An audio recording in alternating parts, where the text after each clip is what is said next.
Live and Uncut. And I'm your host, the Reflection of Perfection, and your #1 selection, John R. Heinis, talking the latest and greatest in Hudson County news. So, obviously, the biggest decision that we've seen in a while came down on Friday, and that was from U.S. District Court Judge Zahid Qureshi, and he ruled that the county organizational lines in New Jersey, the only state out of 50 that uses these lines, is unconstitutional. And of course, that was a lawsuit brought forth by U.S. Representative Andy Kim, and he's the front runner for U.S. Senate.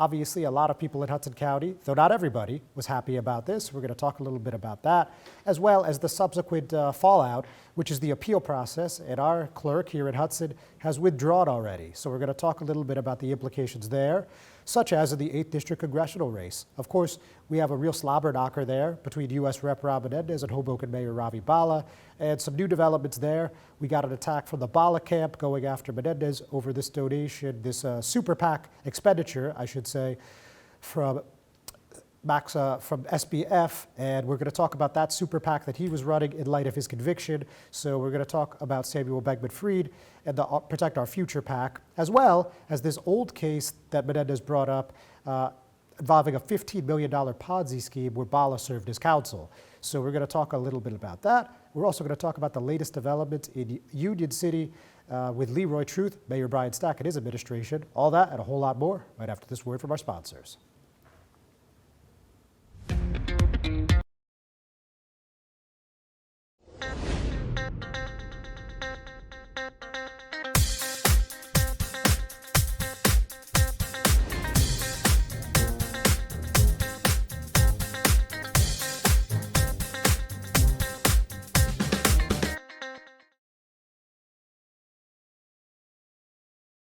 Burns Brothers Memorials, Monuments, and Markers, 787 Tunley Avenue, Jersey City. Hudson County's only monument maker, serving all faiths and cemeteries. Design, studio, and large inventory on site. Cemetery inscriptions and custom orders welcome. Burns Brothers Memorials, Monuments, and Markers, 787 Tunley Avenue, just south of Secaucus Road. Craftsmanship that will last for all eternity. Burns Brothers, Jersey City, Albert H. Hopper, North Arlington. Visit us on the net.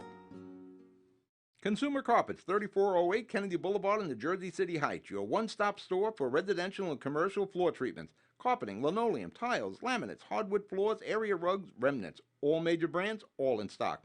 Free estimates, same-day installation. Consumer Carpets, it's savings, selection, installation.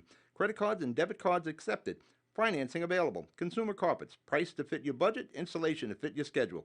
On the net at consumercarpets.com. Consumer Carpets, Jersey City, 201-792-2712. Newport, the luxury waterfront community on the Hudson River, offers a quality of life you deserve in one of our many high-rise towers. With amenities such as the on-site Newport Path, light rail, Newport Town Square, 3 playgrounds, dog run, upscale restaurants, retail giants like Kohl's, JCPenney, Macy's, and Target. Morton Williams and Acme Supermarket are just outside your front door. A health and fitness center, skating rink, and medical facilities are also on site. Enjoy the New York skyline from our waterfront and various parks. Manhattan is just one pass stop away, or a quick ride through the Holland Tunnel. Nursery and private elementary schools all on site. 12-screen movie theater at the Newport Center Mall.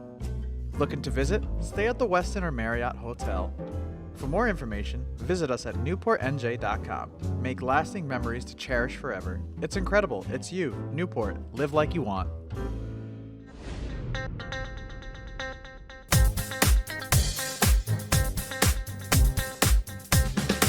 Hudson County View, live and uncut. John R. Heinis. Let's talk a little about this line decision. So, Qureshi, as I said, ruled that this is unconstitutional, and a lot of people are excited about that. Including Jersey City Mayor Stephen Fulop, who is a Democratic candidate for governor. He announced roughly a year ago. And he said, thanks to the hard work of grassroots advocates who pushed this issue forward over the last several years and devoted themselves to the hard, often thankless work of improving our democracy. New Jersey has taken a major step forward today to a fairer, more representative electoral system and away from the political bossism and corruption that has plagued our state for too long. And, we heard a lot of sentiment that sounded pretty similar to that. We heard from Hoboken Councilwomen Emily Jabor and Tiffany Fisher, as well as their mayor, Ravi Bala. Of course, we just mentioned that he's in that very hotly contested congressional race. And, a few others as well. Jersey City Woody Councilman James Solomon, Hudson County Commissioner Bill O'Day. I could go on, but very few people came out against. As a matter of fact, the only person at the moment who has publicly come out against it is Hudson County Democratic Organization Chair Anthony Vanieri. And his explanation was, I strongly disagree with the judge's ruling today. If he was acting to abolish the party lines, he should have done it for next year, not this year. We need more time to educate our voters and for the county clerks to reassign the ballots. I feel it is too close to the June 4th primary to make a change of such significance for our voters and our county clerks. So, an interesting argument. And his argument becomes even more so when you look at what happened in the subsequent rulings over the weekend. So the Morris County Republican Party filed an appeal saying that injunctive relief can't be granted if it's not asked for. And in this particular case, the plaintiffs are all Democrats, and the judge actually ruled in their favor. So now this decision is only going to apply to Democrats in this June 4th primary, while the Republicans, again, as of today, will be allowed to use the line. So when I asked Vanieri for his opinion, he called it total effing BS, but he didn't censor himself. So a lot of strong reaction to this, and I'm sure they're only going to get stronger as the days go on. For the moment, there was a motion made by these county clerks that are still part of the lawsuit, and they are seeking a stay, meaning that they're seeking the line one more time as this case is being appealed. Now, that was denied by the judge, but now it's going to head to the the Third Circuit Court of Appeals. So we're going to see what happens there, and it looks like we're going to need a tight timeline because the ballots go out on April 20th. So a lot of moving parts here, not really completely clear where it's going, but obviously we're going to follow this every single step of the way. So to take a breather from the line stuff, let's talk briefly a little bit about Union City and Leroy Truth. So I haven't talked about him in a couple weeks. Last week I meant to mention that there was this as part of the ongoing feud between State Senator and Union City Mayor Brian Stack and North Bergen Mayor Nick Sacco. Stack put out this public mailer accusing Sacco of being behind Truth, which he has done previously, as you guys know. And Sacco came back with some social media posts that were very uncomplimentary of Stack. So with that, now we have all these cross complaints going on in Union City Municipal Court. So you have Stack, you have Police Chief Anthony Facchini, and Union City Department of Public Works Commissioner Wendy Grion, all filing these, what most people call citizen complaints against Truth, whose real name is Leonard Filipowski. Leroy Truth is his stage name, of course. And, now we're going to see. I mean, it's all convoluted here, but in simplest terms, Stack is alleging that he's a victim of harassment with a communication in a manner to cause alarm, while Grion is saying she's a victim of simple assault, scuffled by consent. Now, those cases are theoretically supposed to be heard on April 17th, but given that these are Union City officials, that'll almost certainly be postponed, and it will absolutely be moved to a different venue. Now, the only cross-complaint from Filipowski that's stuck is the one against Facchini. They're both alleging harassment. And there's another cross-complaint between a guy by the name of Marcos Veras and Filipowski as well, and that's also allegations of harassment. So this is all about this incident that happened on March 9th. So Union City First, which is a nonprofit organization that is run by Stack, and it's right across from City Hall. They do a lot of voter outreach over there, and he went to this flyer event, he being Filipowski, and he walks in the door. And of course, a lot of people are not too happy about that. About a handful of people start shoving him out. In the process, Grion got knocked to the ground. She said she hit her head, and an ambulance came and picked her up from the scene. Now, no arrests were made at this time, but obviously people are alleging that Filipowski intentionally did harm. Of course, he's denying that. He's saying the opposite is true, and he's actually even questioning whether or not Grion was seriously injured, if she was injured at all. So this is obviously going in a kind of a crazy circle here. So I don't know where this is going to end up, but it looks like we're in this for the long haul. So we're certainly going to keep our eyes about what's going on in Union City and really the rest of North Hudson, because there's implications across the board there. So with that, I'm not going to jump into a new topic just yet. We're going to take our next break, and we're going to sit down when I come back with the mayor of Prospect Park. That's Mohamed Khairullah, and he's also running as a Democrat in the 9th Congressional District. So we're going to sit down with him right after this word from our sponsors.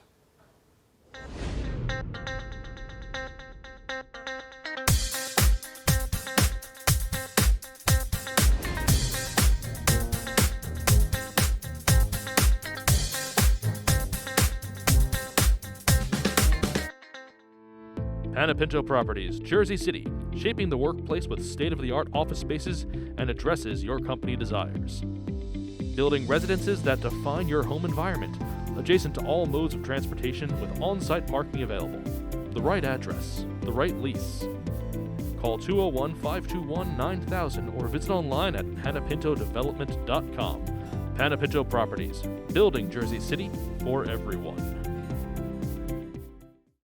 Burns Brothers Memorials, Monuments, and Markers, 787 Tunley Avenue, Jersey City. Hudson County's only monument maker, serving all faiths and cemeteries. Design studio and large inventory on site. Cemetery inscriptions and custom orders welcome. Burns Brothers Memorials, Monuments, and Markers, 787 Tunley Avenue, just south of Secaucus Road.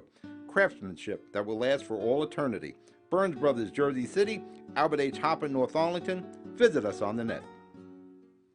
Consumer Carpets, 3408 Kennedy Boulevard in the Jersey City Heights, your one-stop store for residential and commercial floor treatments, carpeting, linoleum, tiles, laminates, hardwood floors, area rugs, remnants, all major brands, all in stock. Free estimates, same-day installation. Consumer Carpets, it's savings, selection, installation. Credit cards and debit cards accepted. Financing available. Consumer Carpets, price to fit your budget, installation to fit your schedule. On the net at consumercarpets.com. Consumer Carpets, Jersey City, 201-792-27.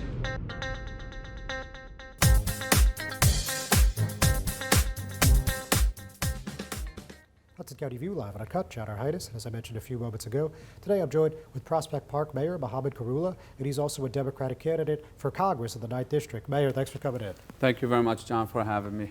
No problem. So now you jumped in, relatively late. I mean, it was a couple weeks before the filing deadline. Yeah. And, this wasn't something that anyone was really expecting. So what ended up being the deciding factor for you to enter this race?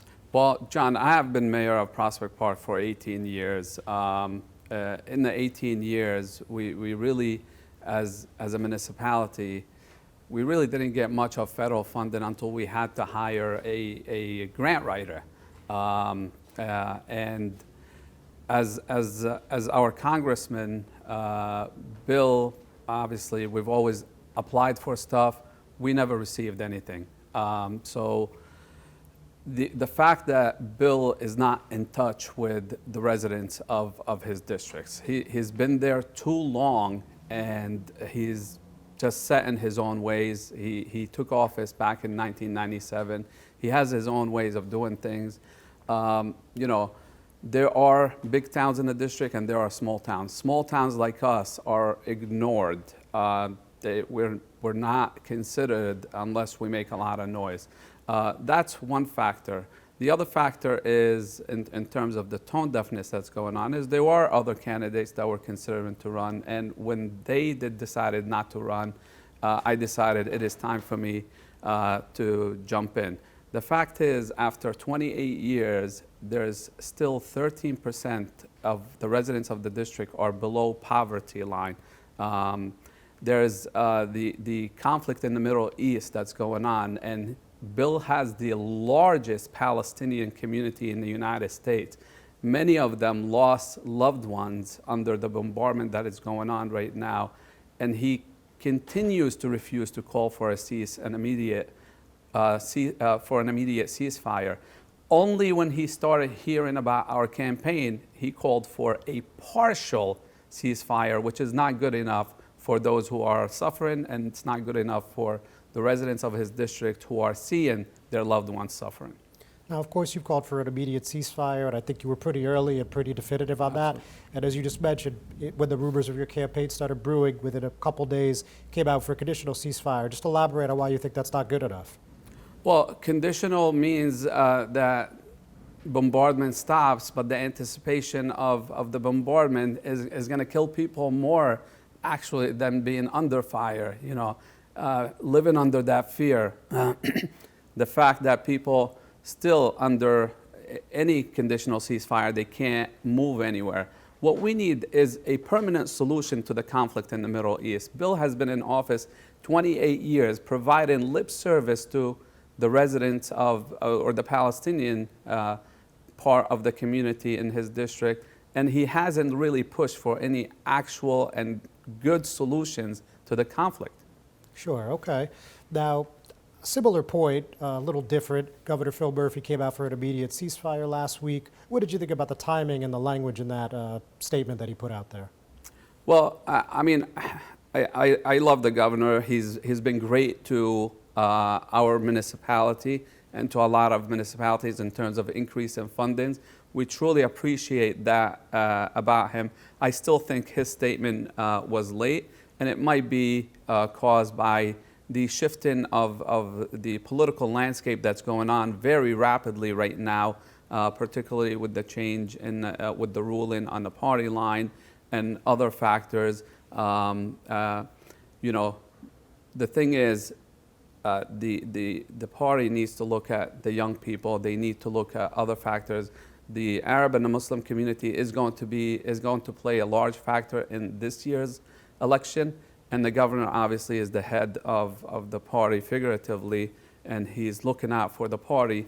But I think we need to look at the larger issues beyond my community, for example. We need to look at the issues, the youth, the young people who are graduating college that can't find jobs, poverty, infrastructure. There's a lot of things that are frustrating the residents of the state of New Jersey and District 9 that need to be fixed.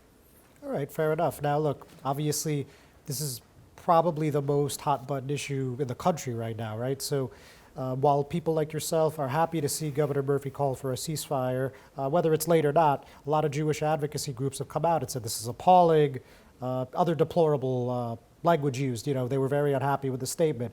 And, you know, there were a lot of people from the Jewish community that feel this way. So, like, what do you think could be done to try to ease these tensions and find some kind of middle ground? Do you think that's possible?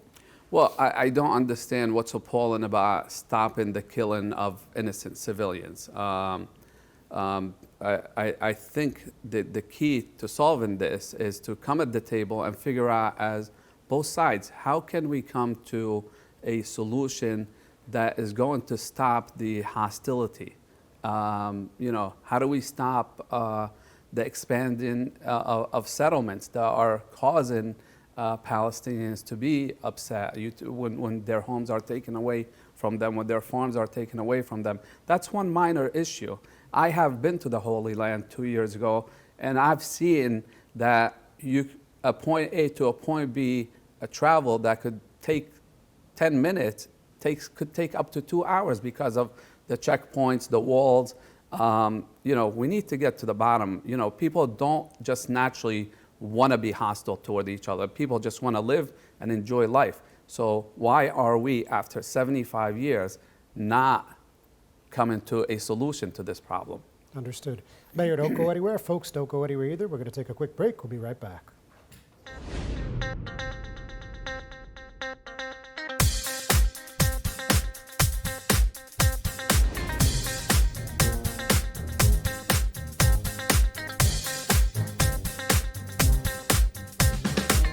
Burns Brothers Memorials, Monuments, and Markers, 787 Tunley Avenue, Jersey City. Hudson County's only monument maker, serving all faiths and cemeteries. Design studio and large inventory on site. Cemetery inscriptions and custom orders welcome. Burns Brothers Memorials, Monuments, and Markers, 787 Tunley Avenue, just south of Secaucus Road. Craftsmanship that will last for all eternity. Burns Brothers, Jersey City, Albert H. Hopper, North Arlington. Visit us on the net. Consumer Carpets, 3408 Kennedy Boulevard in the Jersey City Heights, your one-stop store for residential and commercial floor treatments, carpeting, linoleum, tiles, laminates, hardwood floors, area rugs, remnants, all major brands, all in stock. Free estimates, same-day installation. Consumer Carpets, it's savings, selection, installation. Credit cards and debit cards accepted. Financing available. Consumer Carpets, price to fit your budget, installation to fit your schedule. On the net at consumercarpets.com. Consumer Carpets, Jersey City, 201-792-2720.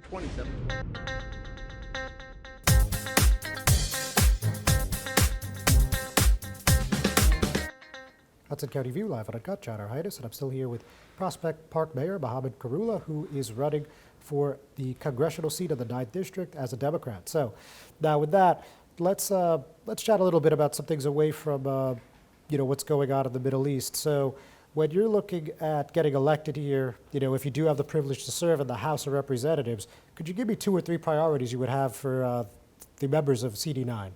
It would be an absolute honor to serve the residents of District 9. Our platform for the 3 major topics that we are going to be focused on did come out already. People can visit our website at mkforcongress.com, and that is the economy, public safety, and foreign policy. So people can see what we are speaking about when it comes to our policy. These are the 3 major issues that we're going to focus on.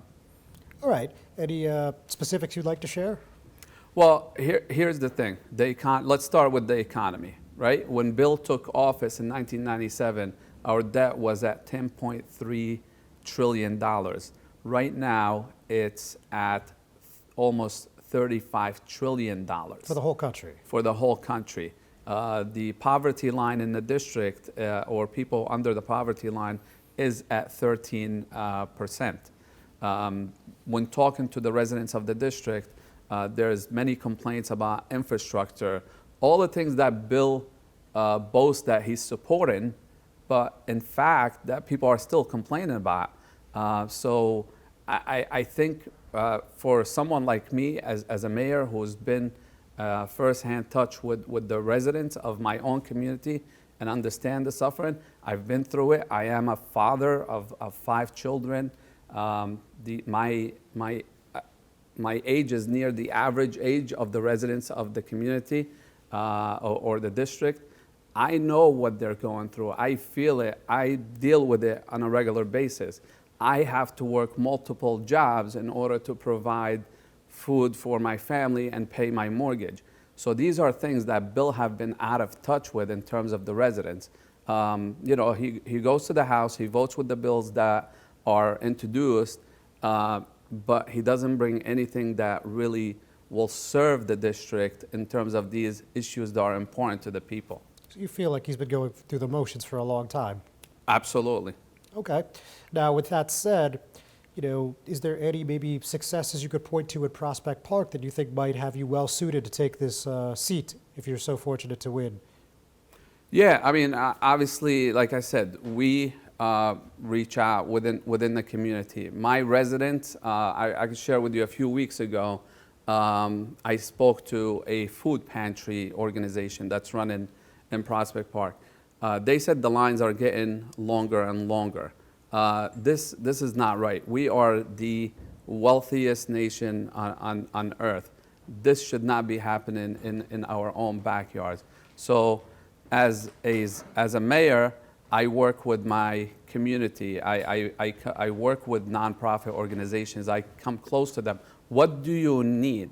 What do you need? What is it that we can do for our residents in terms of job training, in terms of preparing them for the workforce, in terms of providing work opportunities? For example, I work with my local school district, and we say, look, jobs should be coming to our residents before we hire people from the outside. So I am, just like I focus in my own community to improve the lives of the residents of Prospect Park, I would focus within the district on bringing resources to the district to make sure that the average income for the resident of the district goes up so they could support their families and have better livable wages so they could support their families and live a decent life that live that American dream that we all speak about. Very good. So before we let you go, Mayor, double-faceted question to end. So if you are not successful in this primary, would you consider running for Congress again in 2026, even though that's when your mayoral term ends? And the other question is, if you do win the primary, how do you think you match up against the likely Republican nominee, Billy Prempeh? He came within 8 points of Pascal last time. Okay. Yeah, I will definitely consider running again in 2026. I think the momentum is there, and obviously we'll also have more time to prep. We're in a race where Bill is coming in with $1.3 million against a team that so far we're about $70,000. I mean, we were able in the past 3 weeks to raise money quickly. We were able to collect a lot of signatures for our petition. As a matter of fact, we got over 50% of the number that Bill got. That's how much momentum we have on the ground. So in terms of prepping against the other bill, I think it's doable. I think people in the district, it's a Democratic-leaning district, but they need a candidate that could motivate them to come out and vote. Prempeh did not win because he was popular. Prempeh, or he did not come close because he was popular. Prempeh became close because Bill is losing his popularity. Mayor, been a pleasure. Thank you very much, and best Pleasure's of all luck. mine. Ladies and gentlemen, thanks for tuning in. We got one more segment. We'll be right back.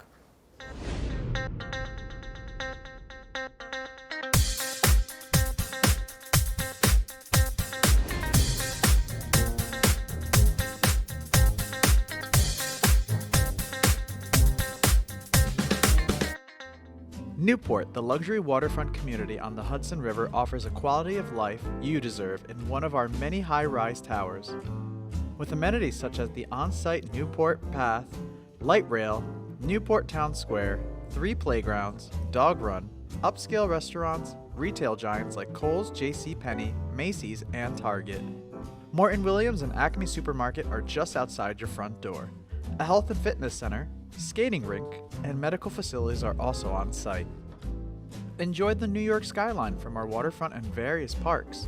Manhattan is just one pass stop away, or quick ride through the Holland Tunnel. Nursery and private elementary schools all on site. 12-screen movie theater at the Newport Center Mall. Looking to visit? Stay at the Westin or Marriott Hotel. For more information, visit us at newportnj.com. Make lasting memories to cherish forever. It's incredible. It's you, Newport. Live like you want. Panepinto Properties, Jersey City, shaping the workplace with state-of-the-art office spaces and addresses your company desires. Building residences that define your home environment, adjacent to all modes of transportation with on-site parking available. The right address, the right lease. Call 201-521-9000 or visit online at panepintodevelopment.com. Panepinto Properties, building Jersey City for everyone. Burns Brothers Memorials, Monuments, and Markers, 787 Tunley Avenue, Jersey City. Hudson County's only monument maker, serving all faiths and cemeteries.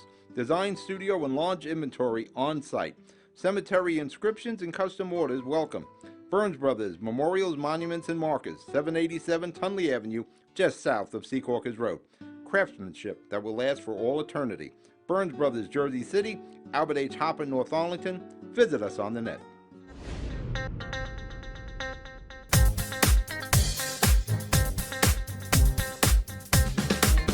Hudson County View, live and uncut. John Heinis. So we're just talking about the 9th District, of course. Now let's go back to the more Hudson-centric 8th District. And now, of course, we got this slugfest between Ravi Bala, of course, the Hoboken mayor, and U.S. Representative Rob Menendez, obviously the incumbent.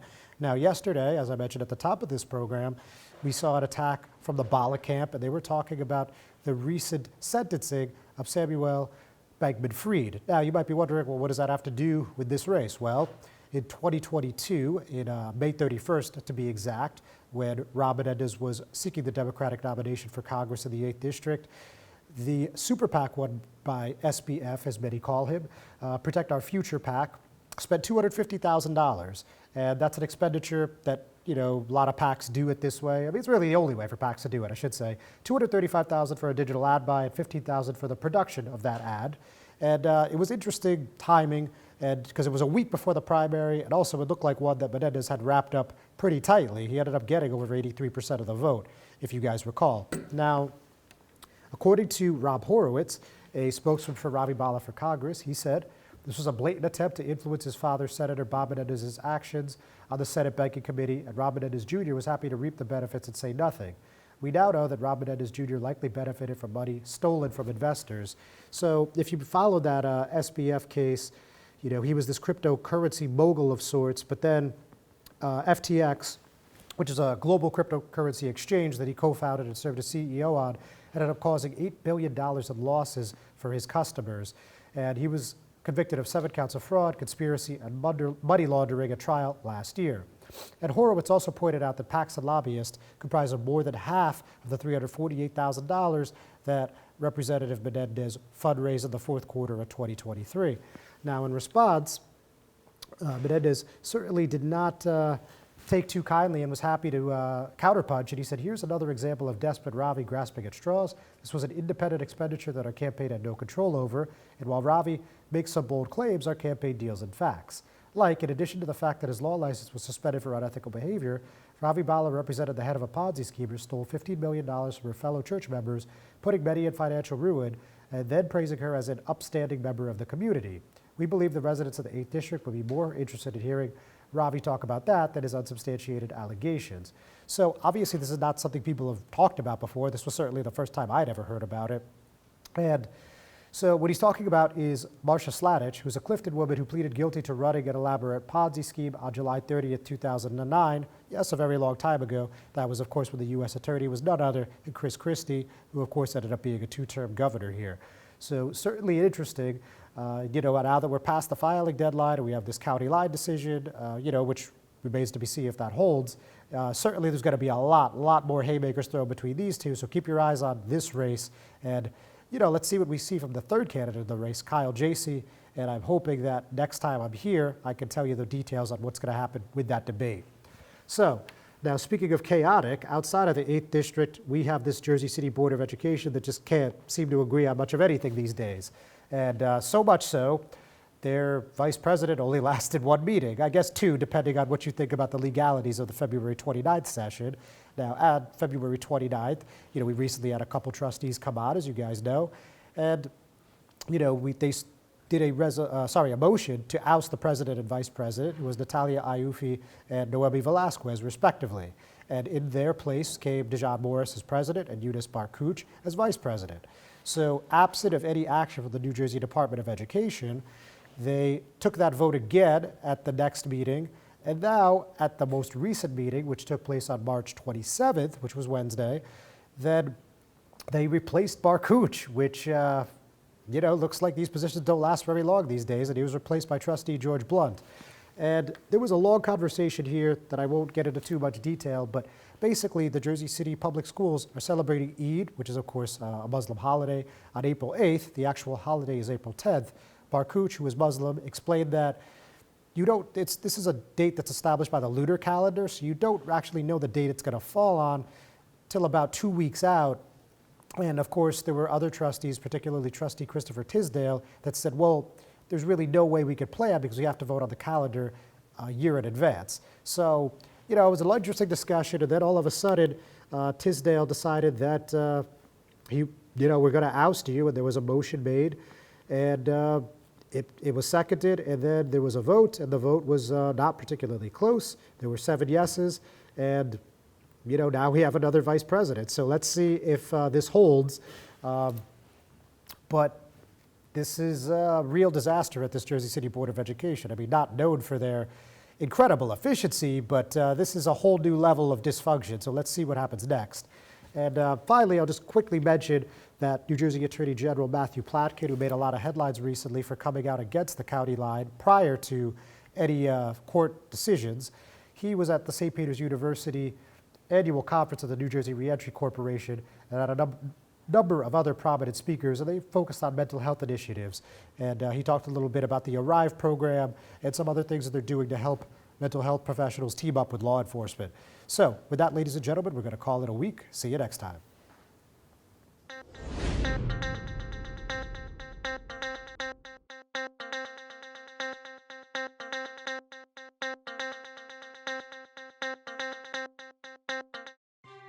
Thanks for watching Hudson Media Group.